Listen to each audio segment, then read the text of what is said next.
నా పేరు కాజా పద్మజ. నేను మాడపాటి హనుమంతరావు గర్ల్స్ హై స్కూల్లో వైస్ ప్రిన్సిపల్గా చేసి రిటైర్ అయ్యాను. శ్రీవల్లభ సమాశ్లిష్టం దశహస్తం గజాననం గణనాథమహం వందే సర్వసిద్ధి ప్రదాయకం. జ్ఞానానందమయం దేవం నిర్మల స్ఫటికాకృతిం ఆధారం సర్వ విద్యానాం హయగ్రీవముపాస్మహే. గురవే సర్వలోకానాం భిషజే భవరోగిణాం నిధయే సర్వ విద్యానాం దక్షిణామూర్తయే నమః. సత్యవ్రతం సత్యపరం త్రిసత్యం సత్యస్య యోనిం నిహితం చ సత్యే సత్యస్య సత్యమృత సత్యనేత్రం సత్యాత్మకం త్వాం శరణం ప్రపన్నా. సత్యనారాయణో వినుర్వాంచి తార్థఫలప్రదః తస్యత్వం పూజనం విప్రకురుష్వ వ్రతముత్తమం యత్కృత్వా సర్వదుఃఖేభ్యో ముక్తో భవతి మానవః. నమో వాజ్ఞసేసాతీత రూపాయ మిత శక్తయే ఆదిమధ్యాంతహీనాయ నిర్గుణాయ గుణాత్మనే సర్వాశా మాదిభూతాయ భక్తనామార్తినాశినే.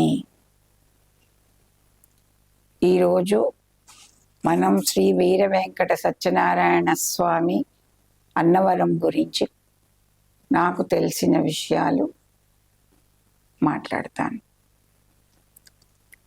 శ్రీ వీర వెంకట సత్యనారాయణ స్వామి దేవస్థానం లేదా అన్నవరం ఆంధ్రప్రదేశ్ కాకినాడ జిల్లాలోని అన్నవరం పట్టణంలో రత్నగిరి మీద ఉన్నది. ఈ ఆలయానికి స్థల పురాణం ఏమిటంటే, పర్వత శ్రేష్ఠులలో ఒకరైన మేరు పర్వతం మేనకాదేవి ఇద్దరు సత్సాంతానం కోసం విష్ణుమూర్తిని ప్రార్థించగా వారికి ఇద్దరు కుమారులు కలిగారు. వారిలో ఒకడు భద్రుడు, ఇంకొకడు రత్నకుడు. భద్రుడు విష్ణుమూర్తి గురించి తపస్సు చేసి భద్రాచలంగా మారి అప్పుడు శ్రీరామచంద్రుడు సీతమ్మ వారితో లక్ష్మణస్వామితో అక్కడ వెలిసినాడు. భద్రాచలం రామస్వామి వారి ఆలయం. అలాగే రత్నకుడు కూడా విష్ణుమూర్తి గురించి తపస్సు చేసి రత్నాచలంగా లేదా రత్నగిరిగా మారినాడు. ఆ రత్నగిరి పైన అన్నవరం సత్యనారాయణ స్వామి వెలిసినాడు. ఈ వెలియటకు కూడా ముందు ఒక కథ ఉన్నది.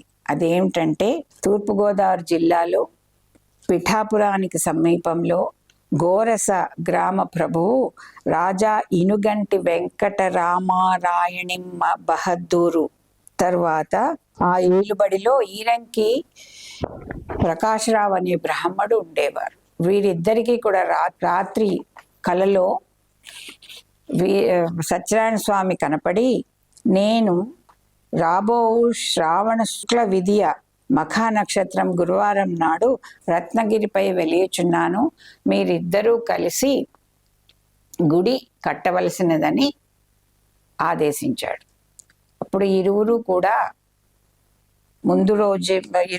కూడా కలిసి తమకు వచ్చిన కలు చెప్పుకొని ఖరనామ సంవత్సరం శ్రావణ శుక్ల పాఠ్యం నాటికే రత్నగిరిపై చేరుకున్నారు. ఈ స్వామివారి మూర్తి కోసం వెతుకుచుండగా అక్కడ అంకుడు చెట్టు మొదట్లో సూర్యకిరణాలు స్వామివారి పాదాల మీద పడుతున్నాయి. అది చూసి ఇదే స్వామివారి విగ్రహం అనుకుని ఆ విగ్రహం తీసుకుని రత్నగిరికి తీసుకుపోయి కాశీ నుండి తెచ్చిన శ్రీమత్ త్రిపాద్విభూతి మహావైకుంఠ నారాయణ యంత్రాన్ని విష్ణు పంచాయతన పూర్వకంగా సాధారణ శకం 1891 ఆగస్టు 6న ప్రతిష్ఠించారు. 1934లో ఆలయాన్ని నిర్మించారు. ఆలయానికి విశిష్టత ఏంటంటే, ఈ ఆలయం 4 చక్రాలు కలిగిన రథాకారంలో ఉంటుంది. తరువాత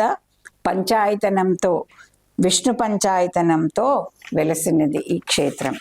ఈ విష్ణు పంచాయతనంలో సూర్యుడు, బాలాత్రిపుర సుందరీదేవి, మహాశివుడు, తరువాత అంబికాదేవి, శివుడు, ఆదిత్యుడు, కుమారస్వామి ఉండగా మధ్యలో విష్ణుమూర్తి ఉంటారు. ఈ పంచాయతం విష్ణు పంచాయతనం అంతా 2 భాగాలుగా, ఆలయం 2 భాగాలుగా ఉంటుంది. విష్ణు పంచాయతనం మొత్తం కింద ఉంటే సత్యనారాయణ స్వామి పైన ఆలయంలో అమ్మవారు అనంతలక్ష్మి సత్యదేవితో పాటు మహాశివుడు కూడా కుడివైపున ఉంటాడు. అన్ని చోట్ల కాళేశ్వరంలో 2 శివుళ్ళు ఒక పానువట్ట మీద, మురమళ్ళలో భద్రకాళి వీరభద్రస్వామి ఒక పన్వెట్టు మీద ఉండడం తెలుసు, కానీ అన్నవరం క్షేత్రంలో విష్ణుమూర్తి, శివుడు, మహాశివుడు ఇద్దరూ కూడా ఒకే పీఠం మీద వెలిసి ఉండడం చాలా విశేషం. దీన్ని బట్టి శివకేశవులు ఒక్కరే అని, భేదం లేదని తెలుస్తుంది. ఇదంతా స్థల పురాణం అయితే, నిత్యము ఇక్కడ కళ్యాణం, స్వామివారి కళ్యాణాలు జరుగుతాయి. స్వామివారికి చాలా విశేషం ఏంటంటే సత్యనారాయణ స్వామి వ్రతం చేసుకుంటారు. పెళ్ళైనా, గృహప్రవేశం చేసినా, లేకపోతే ఏకాదశి పౌర్ణం తిథులు వచ్చినా ఎవరైనా ఇక్కడికి వచ్చి తప్పకుండా స్వామివారి వ్రతం చేసుకుని వారి ఆశీర్వాదాలు తీసుకుంటారు. అయితే ఇక్కడ చాలా విశేషం ఏంటి అంటే, అన్ని క్షేత్రాలలో బ్రహ్మోత్సవాలు, ఏడాదికి ఒకసారి బ్రహ్మోత్సవాలు చేస్తారు, కానీ ఇక్కడ స్వామివారి కళ్యాణమే బ్రహ్మోత్సవంగా చేస్తారు.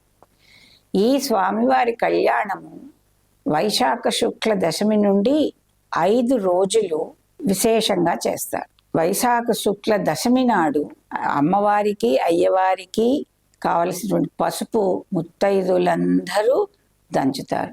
ఎలా అంటే, భద్రాచలంలో రాముల వారి కళ్యాణకి ముత్తైదులందరూ వడ్ల నుండి బియ్యం తీస్తారో, ఇక్కడ అలా పసుపు దంచుతారు.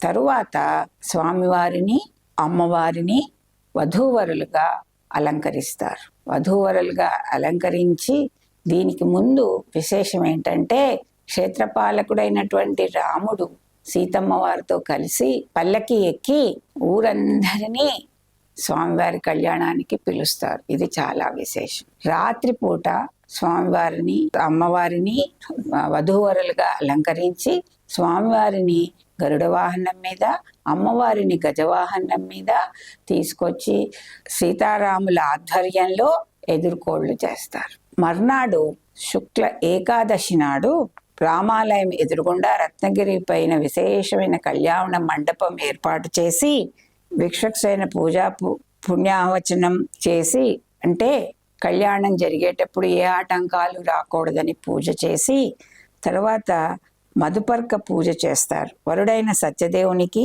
వధువైన అనంతలక్ష్మికి, అమ్మవారికి ప్రత్యేక పూజలు చేస్తారు. తరువాత మహాసంకల్పం చెప్తారు. అంటే అమ్మవారికి, స్వామివారి పేరు మీద, అమ్మవారి పేరు మీద మహాసంకల్పం చేసుకుంటారు. తర్వాత అమ్మవారిని, స్వామివారికి కన్యాదానం చేస్తారు. ఈ కన్యాదానం చేసిన తర్వాత జీలకర్ర, బెల్లం పెట్టడం అతి ముఖ్యమైన ఘట్టం. తరువాత మాంగళ్య ధారణ, ఇది చాలా వైభవపేతంగా ఉంటుంది. మాంగళ్య ధారణ తర్వాత స్వామివారి అమ్మవార్లకి తలంబ్రాలు పోస్తారు. ఈ మధ్యలో చాలా ఏ క్షేత్రంలో జరగని ఒక విశేషమైన ఘట్టం ఏంటంటే కాడి పూజ. కాడి తీసుకొచ్చి అమ్మవారి తల మీద పెట్టి దానిలో మంగళసూత్రం పెట్టి పాలతో అభిషేకం చేస్తారు.